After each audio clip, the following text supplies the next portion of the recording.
Good evening, Mr. and Mrs. North America, or wherever you may find yourself. I'm Silver Sterling, and are you ready for a mystery? Hexaco Motor Oils presents the Hexaco Mystery Radio Hour, sponsored by Hexaco. Tonight, we bring you tales from the gritty streets of Chicago with Gun for Hire.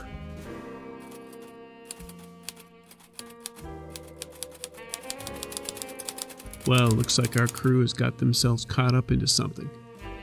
Whether it's related to their case, or part of something bigger, or hell, maybe a bit of both, remains to be seen.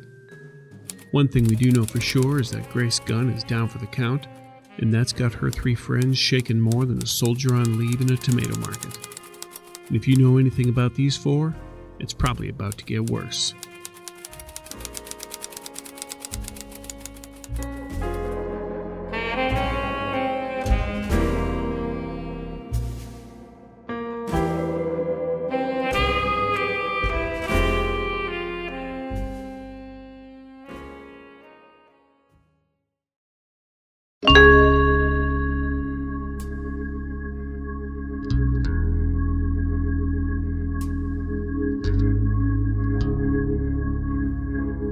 Being a freelance reporter is a tough-as-nails job.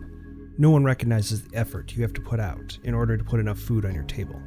There's no guaranteed salary. There's no hourly wage. I'm paid simply for results.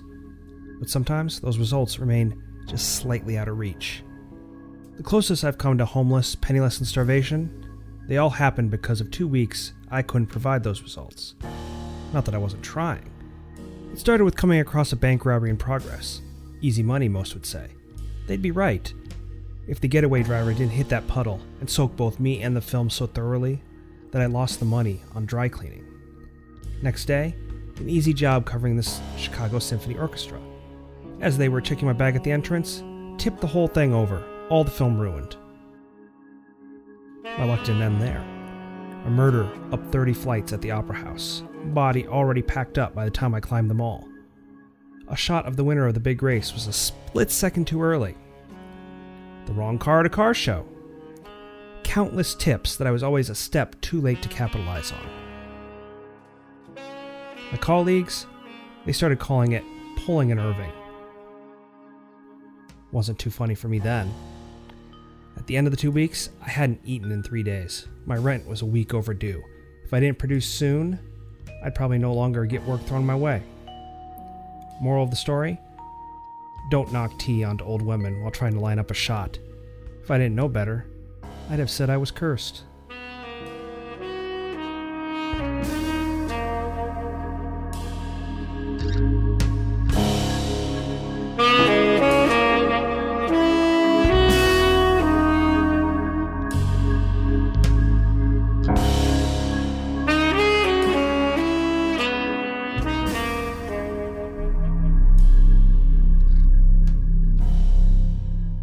Do I see what the glint of metal really is?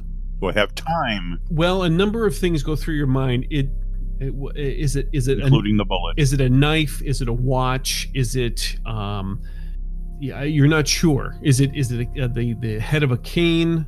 But you see this finger come up to the lips, and you definitely see the mustache, or you hear it say again, shh. But you hear that directly as if it was standing right next to you. Then you look to the sides, because it sounds like it's right there. And as you bring your eyes back towards the end of the hallway, it's completely empty. And there's no one or nothing standing there. And at that point, that's when you see Tommy coming forward with Grace, saying, be careful because these rooms are connected.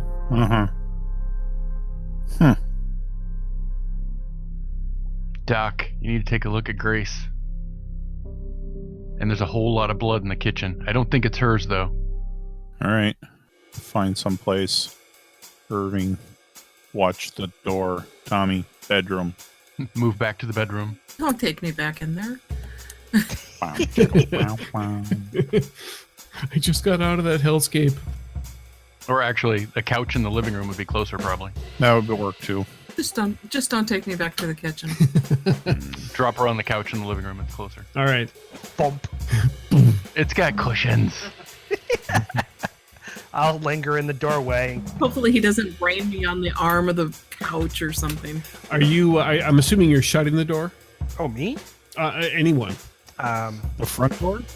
I've got my hands full. Well, okay. So when you look through the door, can you see into the living room? Say it again. Yes, because it's a very small apartment. All right. Then I will close the door at least. Huss, I don't remember if I asked this last time. I would make an assumption, but I'm not going to do that if you don't believe it's appropriate. That Miles, whenever he goes out, probably carries his doctor bag with him. Oh, I would say especially for things like this. I would say that's probably true. Just like Okay. I carry all my photography stuff with me. Yeah. wherever I go. It's one of those. Including your developing studio. No, I wish. It's like no. it's like this big I huge carry them. harness thing on his back that Irving walks around with. Slosh.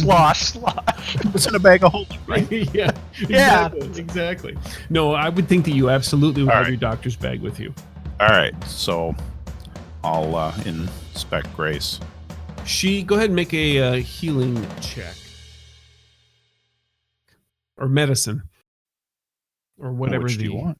Are they different? Is it? I thought it was just one. Is it? Well, I have knowledge medical, and I have healing. Definitely. You know what? No, make me a healing. Okay. Hmm. She appears to be fine. I mean, breathing.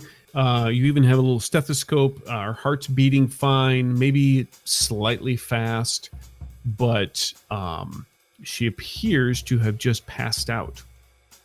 While you're checking her out, Irving and Tommy, make me a hearing-based notice check. Both of the two of you think you may have heard something coming from beyond the bedroom in the other room. Either like a thump or a bump of some sort. You want to cover this end, and I'll go over next door, and Sure. we'll hit them from each side. 1-2 punch. I can hit them in the head when they crawl through. And I close the bathroom door because there might have been somebody hiding in the shower. Might have. I didn't check it out. There just might have been somebody there. All right. I'm just gonna leave it closed, I guess. And I'll head to the bedroom. Tommy's going to go back out to the hallway and go down to the next door that would be the adjoining apartment. Open the door and walk in. The door is locked. Well, good thing Tommy's got 2 keys. All right, make me an athletics check. How about just a straight up strength check? I would say it would be athletics only because it's using the momentum to try and, I'm assuming because you're trying to shoulder the door open, right?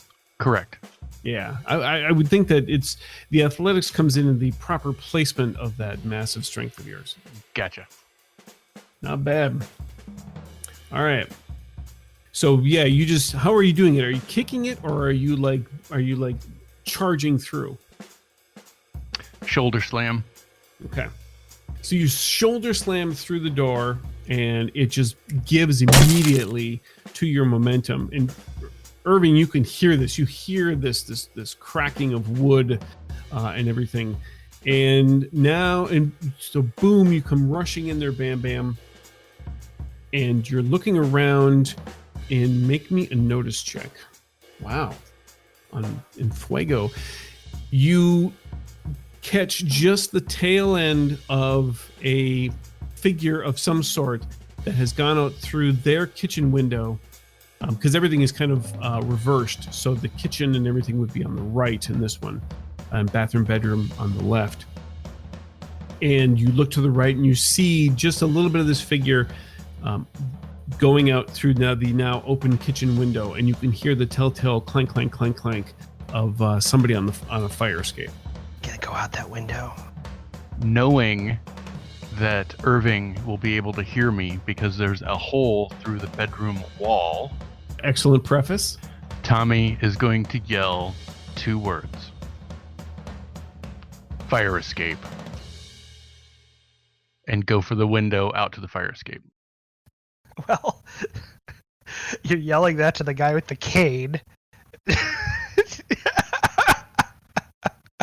All right, so let's put a little card to this.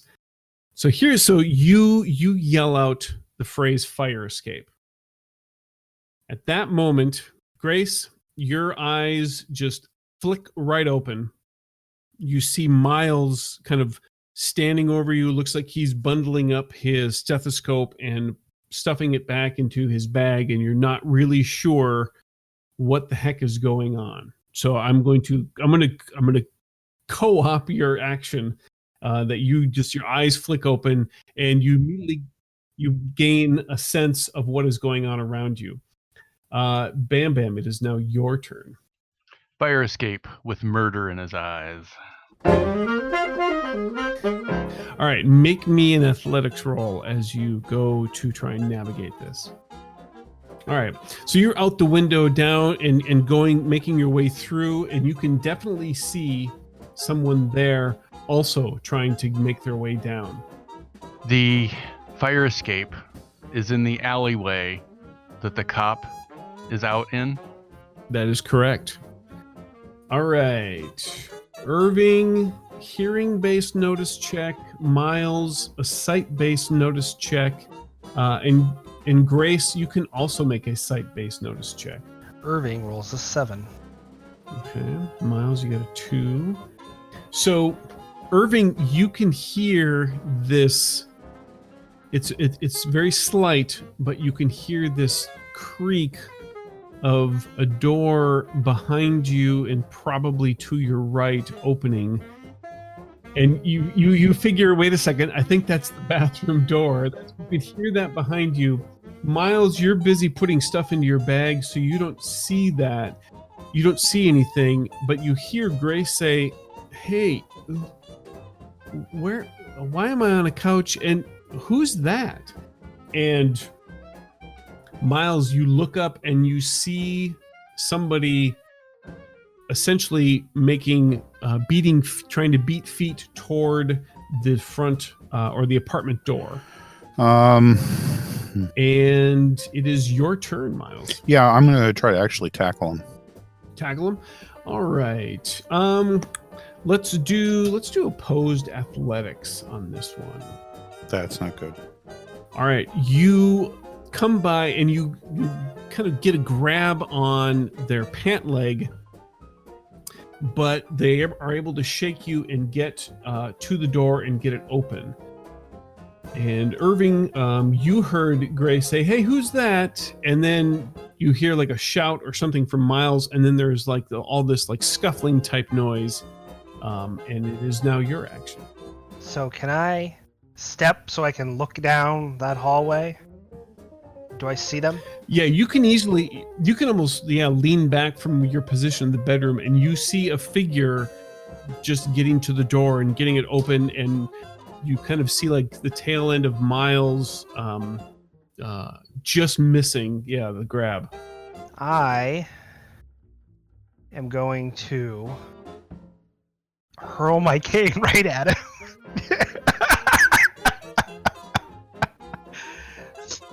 And because it's my heirloom, I'm hoping to get a little bonus. Because I'm not very good at throwing here. Nice. I will give you a +1 on that.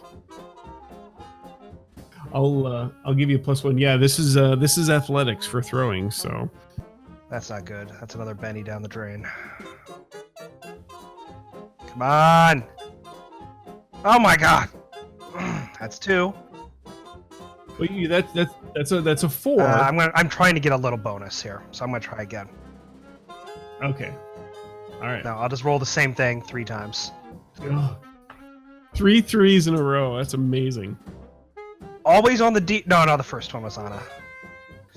But I still hit him, so I'm gonna throw the cane at him. The cane is a heavy club. Okay. Can I? Oh yeah, that's a great card to play, Scott. Plays the sudden death card. Your hero must do or say something that gives his foes pause, which will cause him to lose his next action. Oh yeah, go ahead, say something. Cause them to lose their action. Freeze or die. Well, that'll do it. That'll do it. All right, go ahead and roll your damage there. Strength plus D6. Okay. Okay. So, what is it with the 3s tonight? I'm just gonna roll a 3 again. I'm spending a penny for you.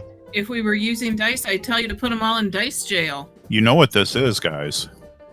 This is that Next Generation episode with they're trapped in the time loop. There you go. 3 3s. All right, so I rolled a 9 this time as I chucked it at him. he's gonna have to soak. Oh. So here's how this plays out. So Miles just misses him, and he gets to the door and has opened it. Miles yells out, "Freeze or die!" And just at that moment, the cane goes flying right in front of his face, and we'll say you threw it with enough force. It's stuck into the door, and so it's sticking there, and it's kind of shaking a little bit, and that will cause him to lose his next action. And the other dude, though, who's running away from Bam Bam, still has to do something. Bam Bam, you can see it looks like the person that you were chasing has slid further down the fire escape, but not in a very good way, and kind of like stumbled at the bottom. And you hear this grunt as it hits the hard metal. All right. New round. Grace, you're going to get to do something this round. Yay! No, she hasn't. I've injected her with a mild sedative. Well, first of all, you get a joker. Well done, Grace. Everybody gets, all you guys get a Benny. I don't. All right, so I'm technically first, but Grace, if you want to jump ahead of me, you can do so without penalty because you have the joker. Or you could hold your action, wait to see what I do, and then decide to jump in and still not suffer any penalty because of the fact that you have a joker. Ponder. I think I'm gonna let you go first. Well, then this works out really nice for you because the person there, he looks back and he sees Miles, recovering himself. You have probably sat up from the couch and then sees Deadeye Irving in the bedroom, where he actually threw that thing. On my follow through. By the way, it's an umbrella cane, so the point of the umbrella is stuck in the door. And it just kind of wobbled right in front of him. Well, and you're still in that spear throwing pose, and so you're just kind of trying to stare him down, looking intimidating, and he's basically frozen in that spot. He can't do anything, and he's not sure really what to do. On the other end, though, is the guy that Bam Bam's chasing after. He's going to try and recover, get back moving down the fire escape. He does recover, but he's stumbling a little bit, and depending upon what Bam Bam does, he may gain some ground. Okay, so Grace, you can still go, although next up is Bam Bam. I'm gonna hold because I don't know what I'm gonna do yet. And everything that you do this round, by the way, Grace, has a +2 to it because you got the Joker. Next up is Bam Bam. So I'm assuming you're still continuing down the fire escape? Yes. All right, make me that athletics roll. And in hindsight, it probably wasn't the best idea, a big guy on a narrow fire escape. In winter when things might be slippery. Correct. Well, Bam Bam's slow. He's got that hindrance, just so you know. So I'm going to spend a Benny on that because I didn't want an Irving roll. It's not going to be called pulling an Irving. That's a roll of a 3. We know that. Wow. So much better. That's a lot better.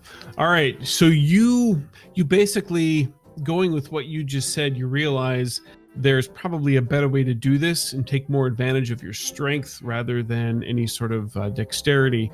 And you use your strength to your advantage to essentially flip yourself over and drop down and catch yourself on the rungs and using your grip strength to kind of, stop you from dropping 3 stories to the ground.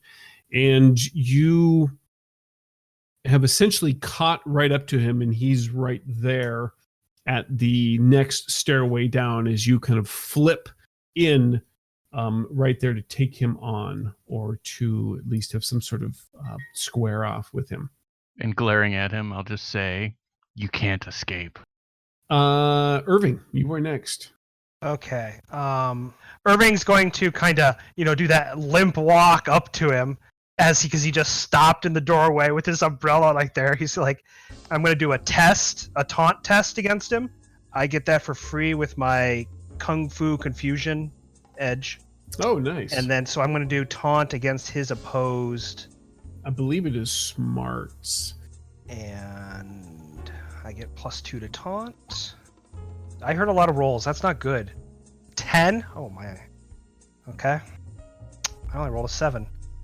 I thought my +2 would give me an advantage. It just failed. It doesn't. Just means I failed that. And then I'm going to deck him. So he is unarmed, I'm assuming. He is unarmed, yes. So that gives me a +1 because I'm a martial artist. Oh, okay. Holden Irving. So I just it's such I walk up, I throw the punch, get caught on my own umbrella in the process. I expected him to move. He just sort of stood there staring at me. And pull the umbrella out. That was what you planned to do the whole time, right?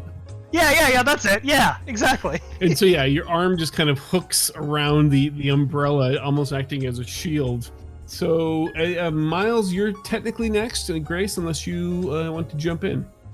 I'm going to jump in and try to... Oh, my persuasion sucks, though. Want to get the guy in, as undamaged as possible so we can talk to him and try to figure out what's going on. So you're essentially trying to convince him to... I don't know. I don't want him running away because nobody's equipped to chase him. So I'm thinking persuasion. It definitely sounds like persuasion to me. Okay, so here comes... Please no Irving. Please no Irving. And did you say you have Moxie for this as well? That's for taunting. She's attractive for persuading. And you said I have a +2 anyway because of the Joker? Correct. So it'd be a +3 total. So it'd be a +5. Yeah.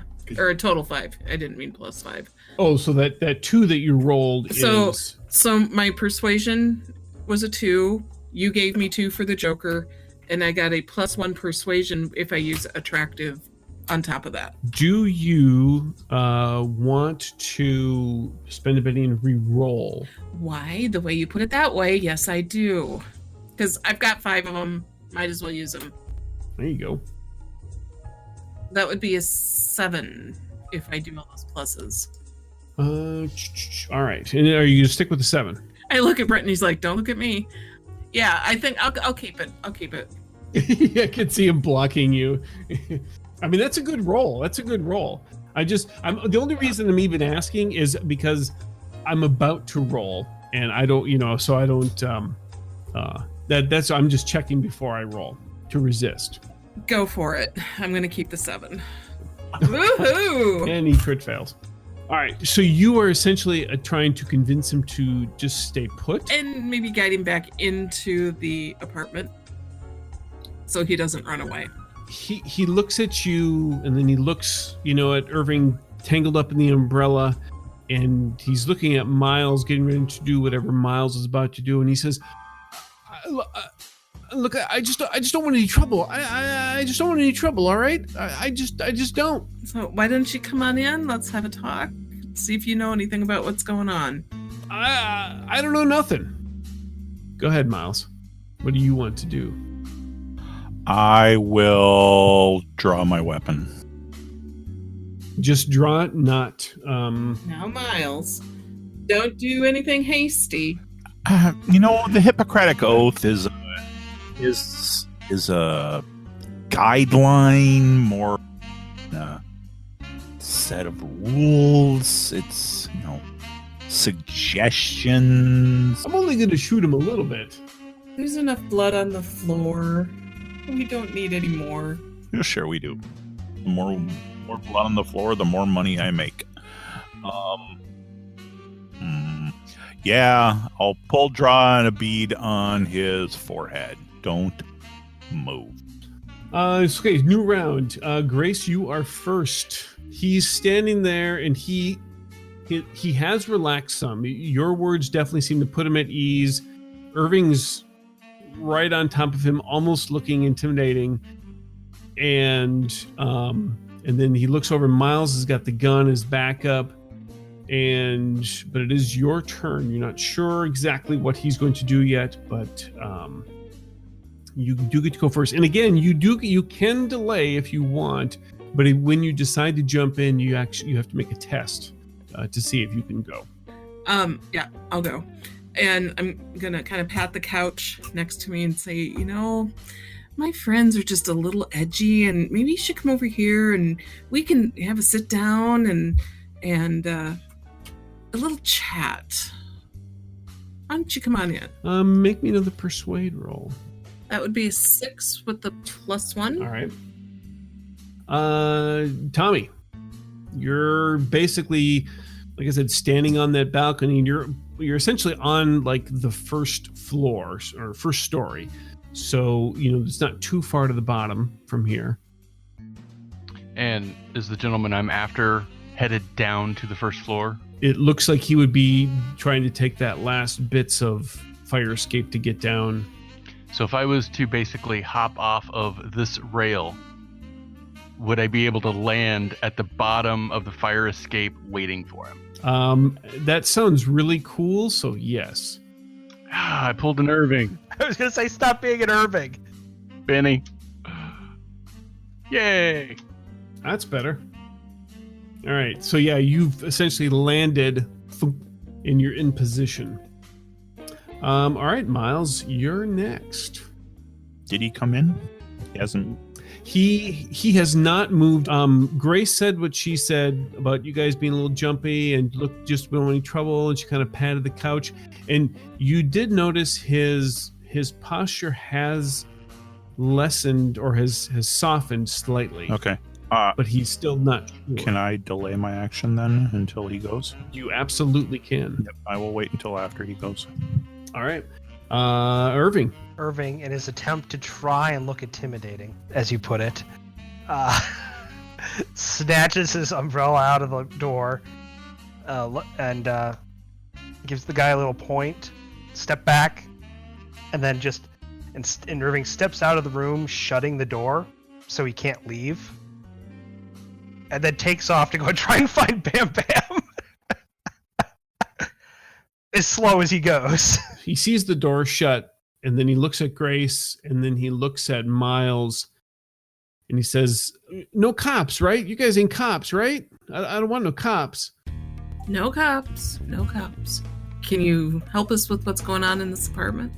There's an awful lot of blood on the floor, and we don't know where it came from. Yeah, I don't know. Would hate to add to it. It wasn't us. I swear. What were you doing in the apartment? This obviously isn't your place. He kind of runs his hand through his hair. Yeah. What were we doing in the apartment? It's an easy question.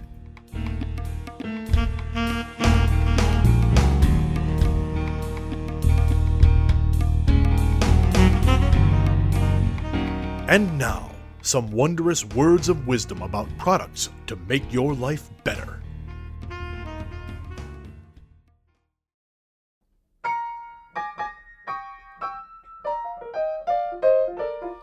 In this day and age, you need products that will last, products that stand the test of time, but yet still provide you with the style and sense of chic you demand. When you sit down at your gaming table, you want to know that the dice you take such good care of will take care of you. You may have tried the rest, now it's time for the best. It's time to try Norse Foundry, an exotic and unique selection of dice made from the highest quality materials. From wood to metal to gemstone, Norse Foundry has dice made from substances sure to satisfy. And if you're happy with the bones you already roll, Norse Foundry has the trays to hold them, custom coins to count, wooden dice chests for storage, and a line of modular miniatures you can customize to your heart's content. And that's just the start. Visit the store that offers your game more. Visit NorseFoundry.com.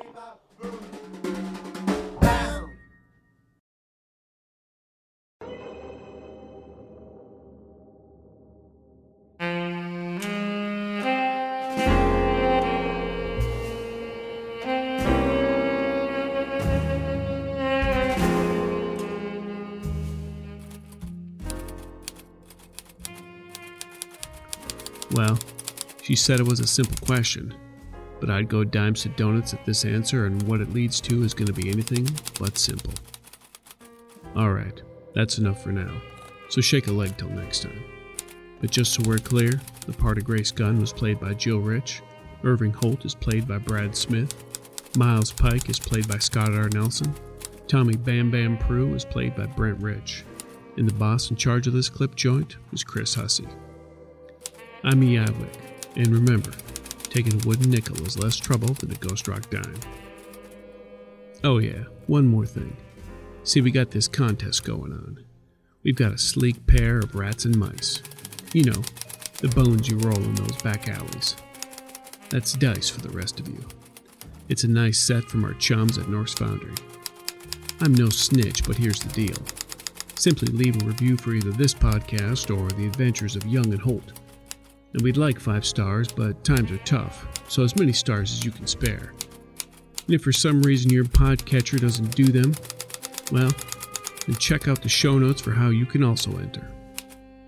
And remember, if you do leave a review, you gotta search for Fear the Boot Actual Play.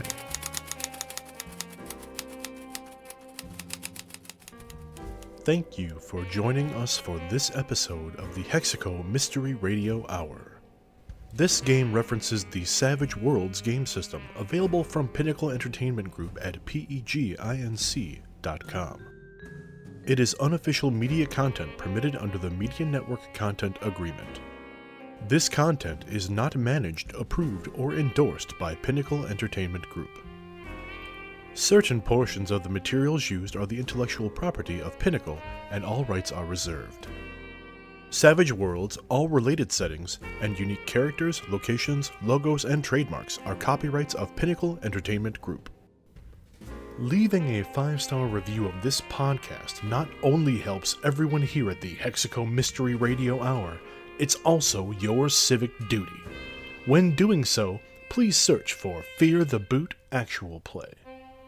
Hexaco wants to remind you to make your car run like magic and always use great Hexaco products. Until next time, I'm Silver Sterling, reminding you to always keep one eye on the shadows.